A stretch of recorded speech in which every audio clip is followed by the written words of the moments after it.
સામાન્ય રીતે ખાખી વર્દીધારી પોલીસની કડક અને કાયદાનું પાલન કરાવતી છબી જ આપણી સામે આવતી હોય છે, પરંતુ સુરતમાં પોલીસનો એક અત્યંત માનવીય અને ભાવનાત્મક ચહેરો સામે આવ્યો છે। સુરતના પાંડેસરા વિસ્તારમાંથી ગુમ થયેલી 3 વર્ષની માસૂમ બાળકીને પોલીસે ગણતરીના કલાકોમાં શોધી કાઢી છે।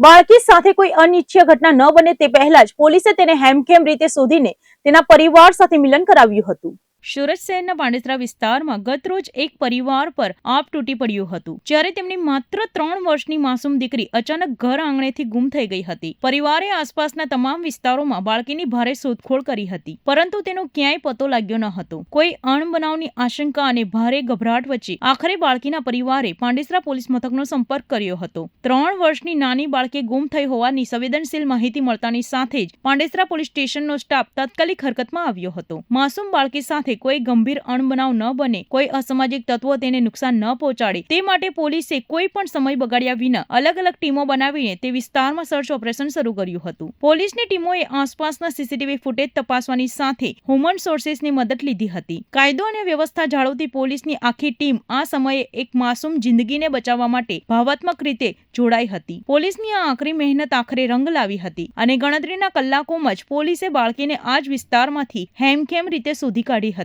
બાળકી સુરક્ષિત મળતા જ પોલીસે તેને પોલીસ મથકે લાવીને તાત્કાલિક તેના પરિવારને જાણ કરી હતી। કલાકોથી પોતાની વાલસોઈ દીકરીના વિરહમાં રડતા માતા પિતા જ્યારે પોલીસ સ્ટેશને પહોંચ્યા અને દીકરીને સહી સલામત જોઈ ત્યારે તેમની આંખોમાંથી હર્ષના આંસુ સરી પડ્યા હતા। પોલીસે કાયદાની કડકાઈની પાછળ છુપાયેલી પોતાની સંવેદનશીલતાનો પરિચય આપીને બાળકીને તેના પરિવારને સોંપી હતી। પોતાની કાળજાના ટુકડા સમાન બાળકીને હેમખેમ પાછી મેળવીને પરિવારે ગદગદિત હૃદયે પાંડેસરા પોલીસની ટીમનો વારંવાર આભાર માન્યો હતો। સોશિયલ મીડિયા અને સ્થાનિક લોકોમાં પણ પોલીસની આ ત્વરિત અને માનવીય અભિગમ ધરાવતી કામગીરીની ભારે પ્રશંસા થઈ રહી છે। સુરતની અમરોલી પોલીસે મહારાષ્ટ્રના પુણે શહેરમાં થયેલી લાખો રૂપિયાની ઘરફોડ ચોરીનો ભેદ ઉકેલીને મોટી સફળતા મેળવી છે।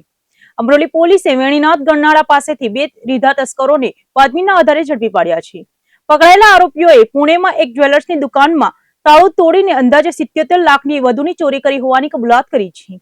પોલીસે આરોપીઓ પાસેથી લાખોનો મુદ્દામાલ કબજે કર્યો છે। સુરત શહેરની અમરોલી પોલીસ ટીમ પેટ્રોલિંગમાં હતી તે દરમિયાન તેમને એક અત્યંત મહત્વની અને ચોક્કસ બાતમી મળી હતી। બાતમીના આધારે પોલીસે અમરોલીના વેણીનાથ ગરનાળા પાસે વોચ ગોઠવી હતી અને ત્યાંથી પસાર થતા 2 શંકાસ્પદ યુવકોને કોર્ડન કરીને ઝડપી લીધા હતા। પોલીસે જ્યારે બંનેની કડક પૂછપરછ કરી ત્યારે આંતરરાજ્ય ચોરીના એક બહુ મોટા ગુનાનો પર્દાફાશ થયો હતો। પોલીસ પકડમાં આવેલા આ બંને આરોપીઓએ મહારાષ્ટ્રના પુણે શહેરમાં એક મોટી ચોરીને અંજામ આપ્યો હોવાની કબૂલાત કરી હતી। આરોપીઓએ પુણેમાં આવેલા ક્ષમતા જ્વેલર્સ નામના સોના ચાંદીના શોરૂમને રાત્રિના સમયે નિશાન બનાવ્યું હતું। તસ્કરોએ જ્વેલર્સની દુકાનનો તાળો તોડીને અંદરથી કુલ્લે રૂપિયા 77.22 લાખની કિંમતના કિંમતી અને રોકડ રકમની સનસનાટીભરી ચોરી કરી હતી અને ત્યાંથી સુરત ભાગી આવ્યા હતા। અમરોલી પોલીસે પકડાયેલા આરોપીઓ પાસેથી હાલ રૂપિયા 9.40 લાખથી વધુની કિંમતનો ચોરીનો મુદ્દામાલ રિકવર કરી લીધો છે। પોલીસની તપાસમાં સામે આવ્યું છે કે ઝડપાયેલા બંને આરોપીઓ સુમિત બંગાળી અને રાહુલ ગોડ કોઈ સામાન્ય ચોર નથી, પરંતુ સુરત અને ગુજરાત બહાર પણ ચોરીઓ કરનાર રીઢા ગુનેગાર છે। આરોપીઓનો ગુનાહિત ઇતિહાસ જોતા પોલીસ પણ ચોંકી ઉઠી હતી। મુખ્ય આરોપી સુમિત બંગાળી વિરુદ્ધ અગાઉ સુરતના અલગ અલગ પોલીસ મથકોમાં પણ અનેક ગુના નોંધાઈ ચૂક્યા છે, જેમાં એકલા અમરોલીમાં જ 9 ગુના, સરથાણામાં 2 ગુના તેમજ વરાછા કતારગામ અને ઓલપાડ પોલીસ સ્ટેશનમાં એક ગુનો નોંધાયેલો છે। જ્યારે તેના સાગરીત રાહુલ ગોંડ વિરુદ્ધ અગાઉ અમરોલીમાં 3 અને ઉત્તરાયણ પોલીસ સ્ટેશનમાં 1 ગુનો નોંધાઈ ચૂક્યો છે। મહારાષ્ટ્રના પુણેમાં લાખોની ચોરી કરીને સુરત છુપાયેલા આ બંને રીઢા તસ્કરોની ધરપકડ કરીને અમરોલી પોલીસે આગળની સઘન તપાસ હાથ ધરી છે। આ અંગે પુણે પોલીસને પણ જાણ કરવામાં આવી છે અને કબજે કરાયેલા બાકીના મુદ્દામાલ તેમજ અન્ય સાગરીતોની સંડોવણી અંગે પોલીસે તપાસના ચકો ગતિમાન કર્યા છે। સુરતના ઈચ્છાપુર વિસ્તારમાં ઓનલાઈન લેપટોપ અને મોંઘાદાટ મોબાઈલ ફોનની મદદથી હાઈટેક વલ્લી મટકાના જુગાર રમાડતા એક આંતરરાજ્ય બુકીને પોલીસે ઝડપી પાડ્યો છે। પોલીસે કવાસ ગામની એક સોસાયટી બહાર દરોડો પાડીને મહારાષ્ટ્રથી ઓપરેટ થતા જુગારના આ નેટવર્કનો પર્દાફાશ કર્યો છે। સુરત શહેરમાં પ્રોહિબિશન અને જુગારની પ્રવૃત્તિઓ કરતા તત્વો સામે કડક કાર્યવાહી કરવા માટે ઉચ્ચ પોલીસ અધિકારીઓ દ્વારા સૂચના આપવામાં આવી હતી, જે અન્વયે પોલીસ મથકના પીઆઈના નેતૃત્વમાં સર્વેલન્સ સ્ટાફના પીએસઆઈ અને તેમની ટીમ તે વિસ્તારમાં પેટ્રોલિંગમાં હતી। પેટ્રોલિંગ દરમિયાન સર્વેલન્સ ટીમના જવાનોએ એક અત્યંત સચોટ અને ખાનગી બાતમી મળી હતી। બાતમી એવી હતી કે 84 તાલુકાના કવાસ ગામે આવેલી સાઈ રેસિડેન્સીના મકાન નંબર 57 ની બહાર એક ઇસમ હાઈટેક ગેજેટ્સની મદદથી ઓનલાઈન જુગારનો અડ્ડો ચલાવી રહ્યો છે। બાતમીના આધારે પોલીસે તાત્કાલિક દરોડો પાડીને સ્થળ પરથી આરોપી શ્રી કૃષ્ણ બાલાસાહેબ બડેને રંગે હાથે ઝડપી લીધો હતો. પોલીસ તપાસમાં સામે આવ્યું છે કે 36 વર્ષીય આરોપી શ્રી કૃષ્ણ બડે મૂળ મહારાષ્ટ્રના બીડ જિલ્લાના દારૂલ તાલુકાના કાસારી ગામનો વતની છે. આ સાતીર આરોપી પોતાના મોબાઈલ અને લેપટોપમાં ઓનલાઈન એપ્લિકેશન ઓપરેટ કરતો હતો. તે મહારાષ્ટ્ર ખાતેથી ખુલતા કલ્યાણ મિલન અને રાજધાની અને કર્ણાટકા ડે વગેરે પ્રખ્યાત વલ્લી મટકાના બજાર પર ઓનલાઈન આંકડાઓ લખીને જુગાર રમતો અને અન્ય લોકો પાસે રમાડતો હતો. પોલીસે દરોડા દરમિયાન આરોપી પાસેથી કરોડોના નેટવર્કમાં વપરાતા હાઈટેક ડિવાઇસ કબજે કર્યા છે, જેમાં 1 લાખની કિંમતનો આઈફોન, 80,000નો સેમસંગ ફોન, 30,000નું ડેલ કંપનીનું લેપટોપ અને 30,000ની કિંમતનું HP કંપનીનું લેપટોપ સામેલ છે. આ ઉપરાંત પોલીસે જુગારના આંકડાઓની માયાજાળ લખેલી 3 નંગ ડાયરીઓ અને 3 નંગ છાપેલી બુક્સ સહિત કુલ્લે ₹2,40,000નો મુદ્દામાલ જપ્ત કર્યો છે. મોબાઈલ ફોનના IMEI નંબર અને લેપટોપના સિરિયલ નંબરના આધારે પોલીસે ટેકનિકલ પુરાવા એકત્રિત કર્યા છે. આ ઓનલાઈન સટ્ટાબાજીના તાર મહારાષ્ટ્રના કયા મોટા બુકીઓ સાથે જોડાયેલા છે અને સુરતમાં કોણ કોણ તેની પાસે આંકડા લખાવતું હતું તે દિશામાં પોલીસે ગુનો નોંધી આગળની કાયદેસરની તપાસ તેજ કરી છે. સુરતની રાંદેર પોલીસે લાંબા સમયથી નાસ્તી ફરતી એક હાઈ પ્રોફાઇલ મહિલા આરોપીને ઝડપી પાડવામાં મોટી સફળતા મેળવી છે.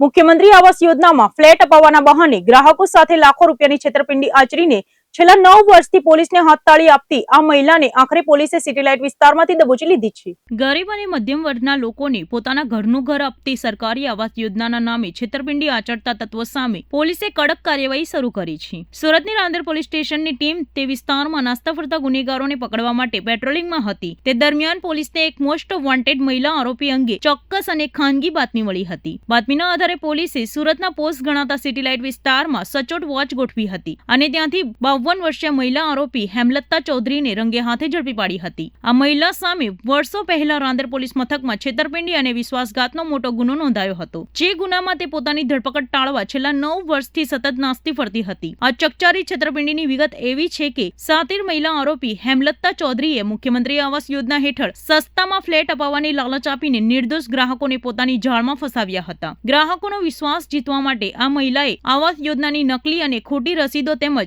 બોગસ પોઝેશન લેટર પણ બનાવી લીધા હતા. આવાસના નામે આ મહિલાએ ગ્રાહકો પાસેથી ટુકડે લાખો રૂપિયા પડાવ્યા હતા અને કુલ્લે ₹1.69 લાખની મોટી ઉઠામદારી કરીને રાતોરાત ફરાર થઈ ગઈ હતી. વર્ષ 2018માં આ મામલે કાયદેસરનો ગુનો દાખલ થયો હતો. ત્યારથી તે પોલીસની બચવા માટે પોતાના રહેણાંકો બદલી રહી હતી. પરંતુ રાંદેર પોલીસે ટેકનિકલ સોર્સિસ અને હ્યુમન ઇન્ટેલિજન્સની મદદથી તેના આ 9 વર્ષે લાંબા આંટાફેરાનો અંત આણ્યો છે. રાંદેર પોલીસે લાખોની છેતરપિંડી આચરનાર આ મહિલા આરોપી હેમલતાની સત્તાવાર ધરપકડ કરીને તેને કોર્ટમાં રજૂ કરવા તેમજ આ કૌભાંડમાં અન્ય કોઈ સ્થાનિક એજન્ટો કે કચેરીના માણસો સંડોવાયેલા છે કે કેમ તે દિશામાં આગળની સઘન પૂછપરછ અને કાયદેસરની તપાસ તેજ કરી છે.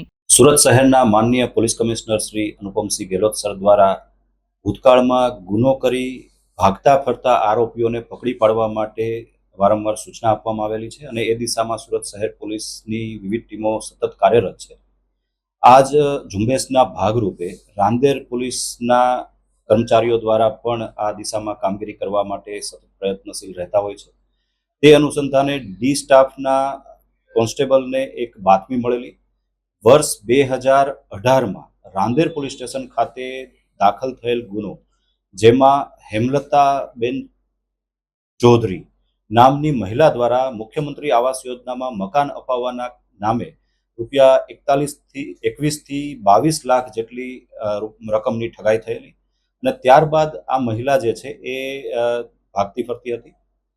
તેની બાતમી મળતા વિવિધ ટેકનિકલ ઇન્ટેલિજન્સની અને એનાલિસિસના આધારે આ આરોપીની ધરપકડ કરવામાં આવેલ છે, જેની ધરપકડ કરી પૂછપરછ સહિતની આગળની કાર્યવાહી ચાલુ છે. આ મહિલા ભૂતકાળમાં પુણા તેમજ ખટોદરા પોલીસ સ્ટેશનમાં પણ 2017ના વર્ષમાં આ અલગ અલગ બાબતોમાં ઠગાઈના ગુનામાં ભાગરૂપે રહી ચૂકેલી છે. એ ઉપરાંત રાંદેર ઉપરાંત ખટોદરા પોલીસ સ્ટેશનમાં પણ આ જ પ્રકારના ઠગાઈના ગુનાને ભૂતકાળમાં આ આરોપીએ અંજામ આપેલો છે અને તે મહિલા આ ગુનામાં પણ વોન્ટેડ હતી, જેની ધરપકડ કરી કાયદેસર કાર્યવાહી હાથ ધરવામાં આવેલ છે. સુરતના રાંદેર વિસ્તારમાં ગેરેજનું કામ કરતા યુવકની હત્યાના ચકચારી કેસમાં પોલીસે ગણતરીના કલાકોમાં ભેદ ઉકેલીને મોટી સફળતા મેળવી છે. રાંદેર પોલીસે હત્યાના આ ગુનામાં એક કાયદાના સંઘર્ષમાં આવેલા બાળ કિશોર સહિત 2 આરોપીઓની ધરપકડ કરી લીધી છે. ચોંકાવનારી વિગત એવી છે કે માત્ર સિગારેટ પીવા જેવી નજીવી બાબતમાં આ ઝઘડામાં મિત્રોએ જ મિત્રની ધાકથી હત્યા કરી હોવાનું સામે આવ્યું છે. સુરત શહેરના રાંદેર વિસ્તારમાં ગેરેજ ચલાવતા અને ત્યાં કામ કરતા એક યુવકની કરપીણ હત્યા કરાયેલી લાશ મળી આવતા સમગ્ર પંથકમાં સનસનાટી મચી ગઈ હતી. ધોળા દિવસે બનેલી આ ઘટનાને પગલે રાંદેર પોલીસ તુરંત એક્શન મોડમાં આવી હતી. પોલીસે ટેકનિકલ સોર્સિસ અને સ્થાનિક બાતમીદારોની મદદથી તપાસ તેજ કરી હતી અને ગણતરીના કલાકોમાં જ હત્યાની આ ગુનાહિત કડીઓ જોડીને 2 આરોપીઓને દબોચી લીધા છે. પોલીસ તપાસમાં જે વિગતો બહાર આવી છે તે અત્યંત ચોંકાવનારી છે. આ હત્યા કેસમાં પકડાયેલો આરોપી પૈકી એક બાળ કિશોર છે, જે આ સમગ્ર હત્યાકાંડનો મુખ્ય આરોપી હોવાનું સામે આવ્યું છે. જ્યારે તેનો મિત્ર શ્રવણ ઉર્ફ ગોપાલ પણ આ લોહિયાળ ખેલમાં તેની સાથે બરાબરનો સામેલ હતો. પોલીસે બંનેની કડક પૂછપરછ કરતા હત્યા પાછળનું કારણ સ્પષ્ટ થઈ ગયું છે. પોલીસના જણાવ્યા અનુસાર મૃતક યુવક અને આરોપીઓ કોઈ દુશ્મન ન હતા, પરંતુ એકબીજાના પાક્કા મિત્રો જ હતા અને અવારનવાર સાથે બેસતા હતા. ઘટનાના દિવસે તેમની વચ્ચે માત્ર સિગારેટ પીવા જેવી અત્યંત નજીવી બાબતે જ બોલાચાલી અને સામાન્ય ઝઘડો થયો હતો. આ નજીવા ઝઘડાએ જોતજોતામાં ઉગ્ર સ્વરૂપ ધારણ કરી લીધું હતું. ઝઘડા દરમિયાન ઉશ્કેરાયેલા મુખ્ય આરોપી એવા બાળ કિશોર અને તેના સાગરીત શ્રવણ ઉર્ફ ગોપાલે આવેશમાં આવીને પોતાના જ મિત્ર પર ઘાતક હથિયાર વડે તૂટી પડ્યા હતા અને ગંભીર ઇજાઓ પહોંચાડી તેનું કરપીણ મોત નિપજાવ્યું હતું. ગુનો આચરીને બંને ભાગી છૂટ્યા હતા, પરંતુ રાંદેર પોલીસે સચોટ ઓપરેશન પાર પાડીને બંનેને જેલના સળિયા પાછળ ધકેલી દીધા છે. ડીસીપી લખધીરસિંહ ઝાલાએ આ કેસની સત્તાવાર વિગતો આપતા જણાવ્યું છે કે બંને આરોપીઓની ધરપકડ કરી લેવામાં આવી છે અને મુખ્ય આરોપી બાળ કિશોર હોવાથી તેને જુવેનાઇલ કોર્ટ સમક્ષ રજૂ કરવાની કાયદેસરની તજવીજ હાથ ધરી છે. માત્ર સામાન્ય બાબતમાં મિત્રની જિંદગી છીનવી લેવાની આ ઘટનાએ સ્થાનિક વિસ્તારમાં ભારે ચર્ચા જગાવી છે. આજરોજ રાતના આશરે 2:30 થી 3 વાગ્યાના અરસામાં રામનગર સરકારી વસાહતની પાસે એક હત્યાનો બનાવ બનેલ. જે ઘટનાની જાણ થતાં રાંદેર પોલીસ તેમજ ઝોન 5 વિસ્તારના અલગ અલગ પોલીસ સ્ટેશનોની વિવિધ ટીમો સાથે અધિકારીઓ સ્થળ પર પહોંચી ગયેલ.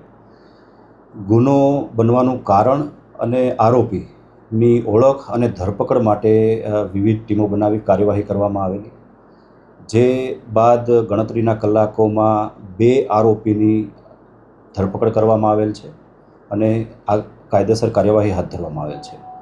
સમગ્ર બનાવ જે છે એ સાંજના અરસામાં મૃતક અમર પંજવાણી અને આરોપી સિગરેટ પીવા માટે ભેગા થયેલા, જે દરમિયાન બંને વચ્ચે ગાળાગાળી થયેલ અને ઝઘડો થયેલો, જેનું મન દુઃખ રાખી આ ઘટનાનો મુખ્ય આરોપી જે કાયદાના સંઘર્ષમાં આવેલ કિશોર છે, તેણે રાત્રે ઘરે જઈ અને પોતાની સાથે એક ચપ્પુ રાખેલું, જે ઘરમાં વપરાશનું સામાન્ય રીતે વપરાતું હોય છે. એ ચપ્પુ પોતાની સાથે રાખી અને બહાર નીકળેલો અને આ ગુનામાં સહ આરોપી તરીકે જે સામેલ છે તે સંઘર્ષમાં આવેલ કિશોરના મિત્ર શ્રવણ ઉર્ફે ગોપાલને પોતે સાથે રાખી ફરીથી સિગરેટ પીવા જવા માટેની વાત કરેલી અને આ શ્રવણ મારફતે જ તે મૃતક કાલુ પંજવાણીને સંપર્ક કરેલ હોવાની પ્રાથમિક હકીકત અત્યારે તપાસ દરમિયાન જણાયેલ છે. તેને બોલાવી ત્રણેય લોકો બાઇક પર રવાના થયેલ અને આ દરમિયાન જ બાઇક ચલાવવા બાબતમાં અને સિગરેટ પીવા બાબતમાં ફરીથી બંને વચ્ચે બોલાચાલી થયેલ, ઝઘડો થયો અને ઝઘડાના પરિણામે જે ઘટના સ્થળ છે ત્યાં આરોપી દ્વારા પોતાની સાથે લાવેલું ચપ્પુનો એક ઘા મૃતકને મારી દેવામાં આવેલો, જે બાદ તેની મૃત્યુ નિપજેલું છે. અને આ સમગ્ર બનાવમાં સામેલ બંને આરોપી, જેમાં એક શ્રવણ ઉર્ફે ગોપાલ જે ઉગત કેનાલ રોડ પાસેની ઝૂંપડપટ્ટીમાં રહે છે અને અન્ય જે છે એ કાયદાના સંઘર્ષમાં આવેલ કિશોર છે, તેની ધરપકડ કરવામાં આવેલ છે અને આગળની કાયદેસર કાર્યવાહી હાથ ધરવામાં આવેલ છે. સર, મૃતક શું કરે છે અને આરોપી શું કરે છે? મૃતકને રાંદેર વિસ્તારમાં 2-વ્હીલર ઓટો ગેરેજ ચલાવે છે અને એ રીતે પોતાનું ગુજરાન ચલાવતો હતો. આરોપી જે છે એ કાયદાના સંઘર્ષમાં આવેલો કિશોર છે મુખ્ય, જેથી તેની ઓળખ આપી શકાય તેમ નથી. અન્ય જે સાથે રહેલ આરોપી છે તે એક જે ઇવેન્ટ મેનેજમેન્ટ છે તેમાં એક સામાન્ય જે નોકરી કરે છે અને એ રીતે પોતાનું ગુજરાન ચલાવે છે.